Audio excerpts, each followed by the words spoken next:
I never thought the person who would try to hurt me would be my own sister. It wasn't just jealousy, it was poison. Literally. She tampered with my makeup just days before her wedding, hoping I'd be too sick to show up. What she didn't know is that I was the one paying for her big day. Every flower, every plate, every moment she wanted to shine. So I pulled the plug. And what happened next? It didn't just ruin her wedding. It revealed everything. My name is Emily, and I'm 27 years old. I never thought my own sister would become my worst enemy. Growing up, I always helped her, defended her, and even gave up things I loved just to make her happy. Her name is Sabrina. She's 2 years younger than me, and, honestly, she's always been jealous, but I kept ignoring it. I thought that's just how sisters are. Last year, Sabrina got engaged. Our parents were happy, but there was a big problem. They didn't have money for a big wedding.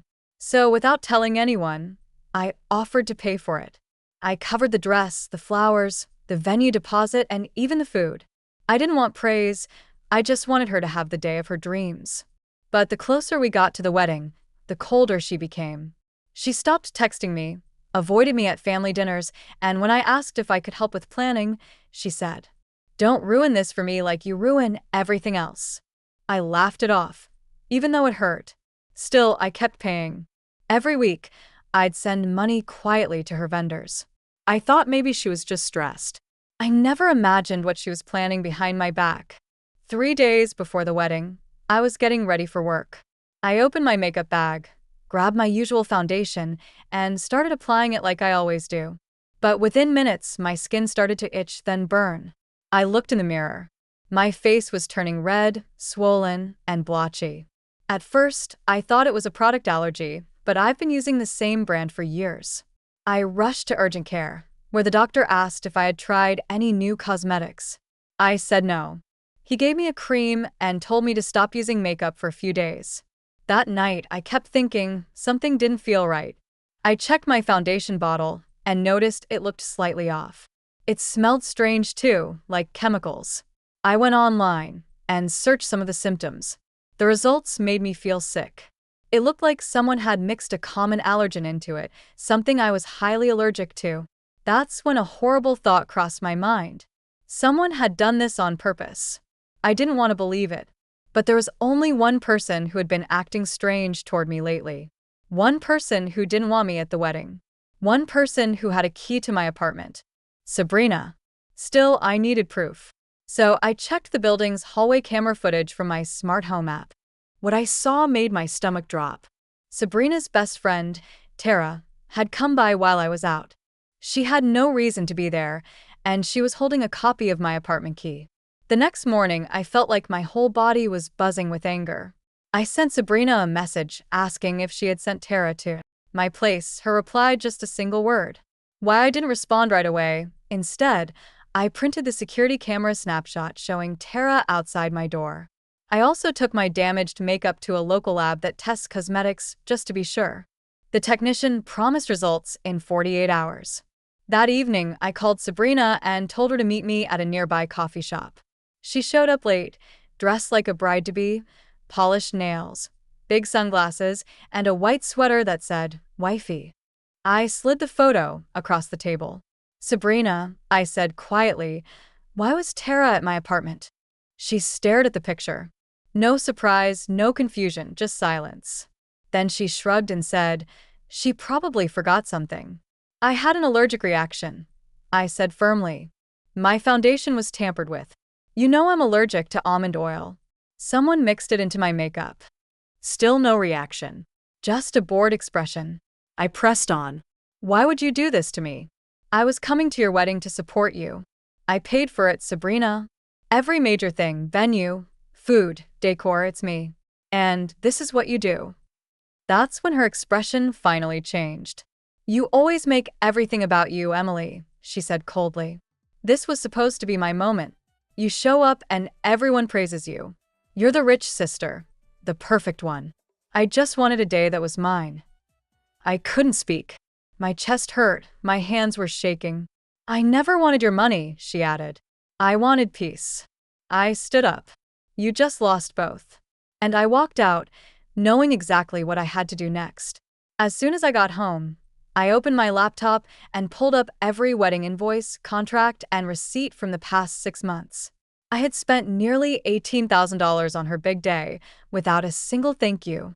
But not anymore. I started by calling the wedding venue. The final payment of $5,000 was due that same day. I explained I would not be paying the remaining balance and asked them to cancel the booking. Since I was the primary name on the contract, they had no choice. Next, I called the caterer. The food wasn't paid in full either. I canceled that too. Then the florist, the DJ, the makeup artist I had secretly booked for her. Everything gone. Each cancellation hit me like a punch, but it also felt freeing. I wasn't doing this out of revenge. I was done being used. By the end of the night, Sabrina's dream wedding had no location, no food, no music, and no glam squad, just her lies. I didn't tell her what I'd done. I wanted her to find out the way I found out about the sabotage, with a slap of reality. The next day, the cosmetic lab emailed me the results. The foundation was indeed contaminated with almond oil, a deliberate act. I saved the report. I didn't know what Sabrina would do next, but I was ready. I had proof. I had the receipts. And now she had nothing. Sabrina's wedding day arrived, but it was nothing like the fairy tale she had imagined. I stayed home that morning, drinking tea and watching the drama unfold through my phone. My cousin Melissa, who had no idea what Sabrina had done to me, started texting me from the venue. Emily, the florist, didn't show up. The place looks half-decorated. Guests are standing around confused. There's no music, no food. Did something happen? I didn't reply. An hour later, another message came. The venue manager just told everyone the wedding is canceled because of non-payment. Sabrina is screaming at him right now. Then came the photo, a blurry but satisfying shot of Sabrina in her wedding dress, crying in front of a crowd of stunned guests. No cake, no ceremony, no groom. Apparently, the groom's family hadn't been told about the issues. When they saw the mess, they demanded answers. Sabrina tried to blame the vendors, but one of the decorators spoke up loudly. "Ask your sister why she stopped paying for everything." Gasps followed, then silence. Melissa called me directly. "Emily, what's going on? People are saying you paid for the wedding. Is that true?" "Yes," I said simply. "I paid for everything, and then she tried to poison me." Dead silence on the other end. Then Melissa whispered, "Oh my God." Later that night, a video clip from the wedding disaster went viral on TikTok. Sabrina was throwing her bouquet at a table, yelling, "She ruined everything." But the comments didn't side with her. They said what I had known all along. She ruined it herself. The morning after the failed wedding, I woke up to a flood of notifications. Someone had posted the video of Sabrina's meltdown online, and it had already hit over 300,000 views overnight. People were reposting it on TikTok, Instagram, even Reddit, captioned with things like, "Bride gets exposed after sabotaging her own sister. This is what happens when jealousy turns into cruelty." Then someone shared my calm reply to the chaos, a post I had written the night before. For those wondering what really happened, I was the financial sponsor of my sister's wedding. She repaid me by mixing an allergen into my makeup to keep me away. I didn't want revenge. I just wanted to be safe, so I stopped paying. I attached screenshots of the receipts, the lab report, and a photo of my swollen face from the reaction. No drama, just facts. And the internet responded with full support. Strangers defended me. Friends and old classmates messaged, saying they'd always known Sabrina was envious. Some even offered legal advice. One message stood out. It was from a local attorney who offered to help me file a case free of charge. I agreed. By that afternoon, Sabrina was being investigated for reckless endangerment. I handed over the lab report, the security camera photo, the doctor's note, and the digital proof of everything I paid for. The officer handling the case was stunned. He said, "This isn't just petty family drama. This is serious." Meanwhile, Sabrina tried to do damage control, claiming it was a misunderstanding. But it was too late. Screenshots don't lie. 2 weeks later, we found ourselves facing each other in court. Sabrina walked in, looking nothing like the glamorous bride she had hoped to be. Her eyes were swollen, makeup uneven, and her lawyer seemed frustrated before the hearing even began. Meanwhile, I sat with my attorney, calm, organized, and holding a folder of solid proof. The judge reviewed everything: the lab tests showing the allergen in my makeup, the security footage of Tara entering my apartment, payment records proving I funded the wedding, photos of my allergic reaction, screenshots of messages, dates, and canceled contracts. Sabrina tried to speak, but the judge stopped her. "You deliberately put your sister's health at risk and then publicly tried to shame her after she withdrew her support. That's not just reckless, it's malicious." Her lawyer requested leniency, citing emotional stress and family tension. But my attorney pushed back. "Your Honor, emotional stress doesn't justify endangering someone's life." The courtroom was silent. You could hear people breathing. Then came the final blow. The judge ordered Sabrina to pay restitution for my medical expenses, plus $7,000 in damages for emotional and financial harm. She was also sentenced to 90 days of court-ordered therapy and community service. Her criminal record would carry the mark unless she completed the full penalty without further incident.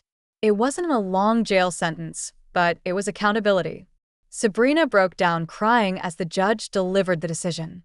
I didn't. I just stood up, nodded, and walked out of the courtroom with my head high. Outside, the attorney looked at me and said, "This wasn't about money. You just won your freedom." He was right. After the court ruling, I expected things to settle quietly, but something unexpected happened. A popular lifestyle blogger picked up my story after seeing the viral posts. She reached out and asked if I'd be open to sharing my experience in a podcast episode. I hesitated at first. I wasn't trying to become famous, but she said something that stuck with me. Women need to hear stories where we stop tolerating abuse, even when it's family. So I agreed. That podcast episode blew up. Suddenly, I was receiving messages from women around the world saying, "Thank you. I thought I was the only one." A brand that sold safe, allergen-free cosmetics contacted me and offered a partnership deal. Then a skincare company asked me to share my story as part of their campaign for awareness on cosmetic safety. I wasn't just surviving anymore. I was building something. I launched a small blog, then a YouTube channel, helping people spot emotional manipulation and sharing health tips for women with allergies. Within months, I had thousands of subscribers and brand sponsors. My life had purpose again, on my terms. As for Sabrina, her groom's family quietly broke off the engagement after the court case. Her social media disappeared. Last I heard, she moved in with our aunt and was trying to rebuild. She sent me a short apology letter a few months later. I didn't reply.